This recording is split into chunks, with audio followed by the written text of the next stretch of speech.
Exorcism is a ritual performed when an evil spirit takes control of a human body. These dark entities slowly begin to destroy the person from within, both mentally and physically. Exorcisms are incredibly challenging and often dangerous, something most people can't even imagine enduring. But in this world, there was a young woman who underwent exorcism 67 times.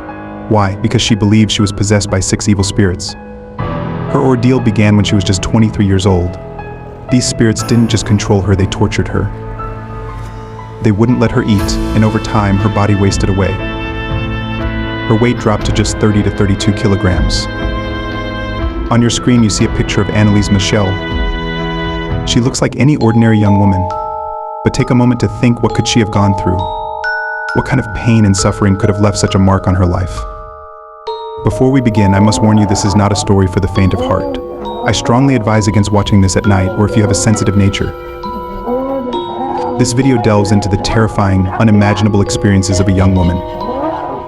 By the end, you'll truly understand the meaning of fear. So if you're ready to challenge your peace of mind, keep watching. But be warned, you may not sleep soundly tonight. Alright, that's enough of an introduction. I hope it sets the tone for the chilling story we're about to explore. Let's dive into today's fascinating video. This is the story of Anneliese Michel, born on September 21st, 1952, a woman whose tragic experiences still haunt the world. Anneliese Michel lived in a deeply religious household. Her family strongly believed in both God and the existence of evil spirits. Until the age of 16, Anneliese was perfectly healthy. She attended school regularly and later enrolled in college. However, in 1968, something strange happened.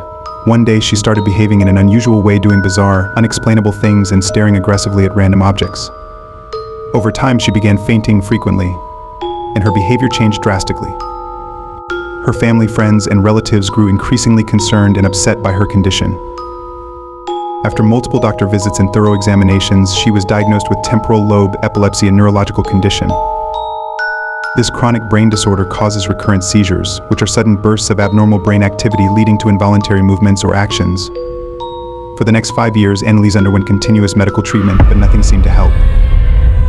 Despite the diagnosis, her seizures worsened over time, growing more intense and dangerous with each passing day. After 5 long years of treatment, something terrifying happened one night. While Anneliese Michel was sleeping, she felt as if someone was sitting on her chest, holding her down. Frightened, she told her family, who panicked and immediately called a doctor. However, the doctor dismissed it as a minor seizure and gave her a sedative injection to help her sleep. Despite the regular medical checkups and prescribed medications, Annelise's condition only worsened. She was often confined to the house, her behavior growing more bizarre and unsettling. She was no longer the same person. Her life felt like an unsolvable puzzle. She tried to explain to her mother what was happening, but her words were unsettling. Anneliese claimed that when she lay in bed at night, she heard strange voices coming from her room. Worse, she said she could see evil spirits lingering around her home, waiting to take her soul to hell. Her family was shaken, but tried to dismiss her claims as hallucinations caused by her illness. But one day, something happened that would change everything. Anneliese was sitting alone in her room, staring intently at a statue of the Virgin Mary. Her mother walked in quietly and stood behind her. Suddenly, Anneliese turned around abruptly, locking eyes with her mother. Her mother froze in horror. Annelise's eyes had turned completely black, cold, and lifeless, just like something out of a nightmare. By September 1973, Anneliese Michel's life had taken a dark and horrifying turn. She began telling doctors that she could see the faces of spirits and was convinced she had been possessed by them. She also reported smelling strange odors like burning flesh coming from people around her. Despite being on medication, the treatments no longer seemed to have any effect. Her condition was worsening rapidly, and her behavior grew more alarming with each passing day. The doctors dismissed her claims, continuing to treat her for temporal lobe epilepsy. But no one believed her when she insisted that evil spirits had taken over her home and her body. This disbelief only deepened her suffering. Anneliese repeatedly told her family that malevolent spirits were tormenting her, touching her, and making her life unbearable. To her, these experiences weren't symptoms of an illness but evidence of something far more sinister. For 2 long years she endured this pain, and by 1975 her situation became critical. Anneliese stopped eating and drinking altogether. Her body was so frail that she resembled a skeleton, her bones jutting out like a shield. She also lost the ability to sleep, staying awake night after night. Trapped in her nightmare, Anneliese Michel's condition grew even more disturbing. She began eating insects and spiders, her behavior becoming increasingly inhuman, almost demonic. She stopped going to church, and whenever she saw a crucifix or a statue of God, she would try to destroy it. Michel claimed that stepping into a church made her legs feel like they were burning. Her family was devastated as her health continued to decline. Her weight dropped drastically, and her life spiraled out of control. By this point, her family started to believe that this wasn't just a medical condition, it was something far more sinister. They were convinced that Annelise was possessed by demons or evil spirits. Desperate to save her, they turned to the church.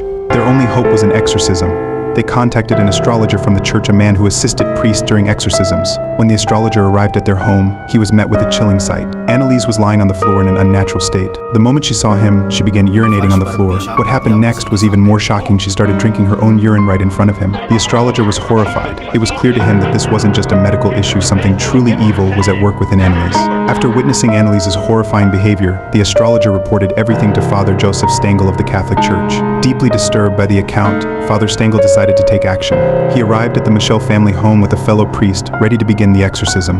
As the exorcism ritual started, Annelise's behavior became even more shocking. She began speaking in different languages, some familiar, like English and Latin, and others completely unrecognizable, as if they didn't belong to any known language on earth. During the process, her voice recorded. On these tapes, she identified herself using 6 different names, each belonging to a distinct and sinister entity. These were not just random outbursts, they were chilling declarations.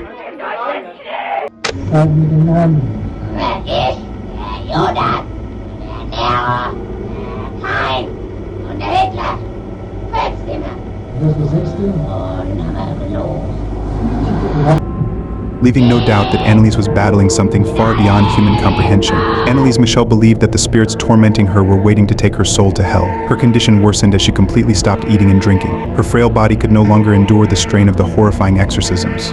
After undergoing 67 grueling exorcism sessions, Annelise made a heartbreaking decision. She told her family that she was too tired to continue. She said she couldn't fight the evil spirits any longer and didn't want to live anymore. At just 23 years old, Anneliese Michel passed away, her body broken from the relentless battle. But her story didn't end with her death. Sometime after Annelise's funeral, a nun from the church visited her family. She claimed to have seen a vision in her dream, a vision of Annelise's body looking completely intact and pure in her coffin, as though untouched by death. This revelation shocked Annelise's mother, who was filled with hope.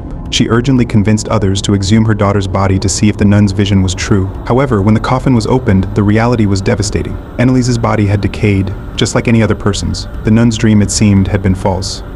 Anneliese Michel's story remains one of the most tragic and unsettling tales of possession ever documented. Her death at just 23 years old left her family broken, her life stolen by forces, whether medical or supernatural, that no one fully understood.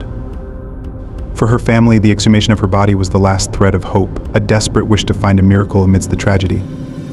But when that coffin was opened, the harsh reality set in. Annelise's body, like her life, had been consumed by pain and suffering. What makes this story even more chilling is how it continues to haunt people to this day. Was Annelise truly possessed, or was she failed by those who misunderstood her illness? Her recordings, the accounts of her exorcisms, and the dreams that followed her death all raise questions that may never be answered. Annelise's story is not just one of fear, but of profound sadness. A young woman, trapped between belief and disbelief, lost her life to a battle no one could truly fight for her. And perhaps the scariest part of all is the thought, what if she was right? What if the spirits did come for her? As the lights go out tonight, think of Annelise's chilling words about the spirits that tormented her and the hell they promised to drag her to. Her story isn't just a warning, it's a reminder that some questions are better left unanswered. Thank you for watching. If you made it this far, take a moment to reflect on the fear, the pain, and the mystery of Anneliese Michel's life. Rest in peace, Annelise.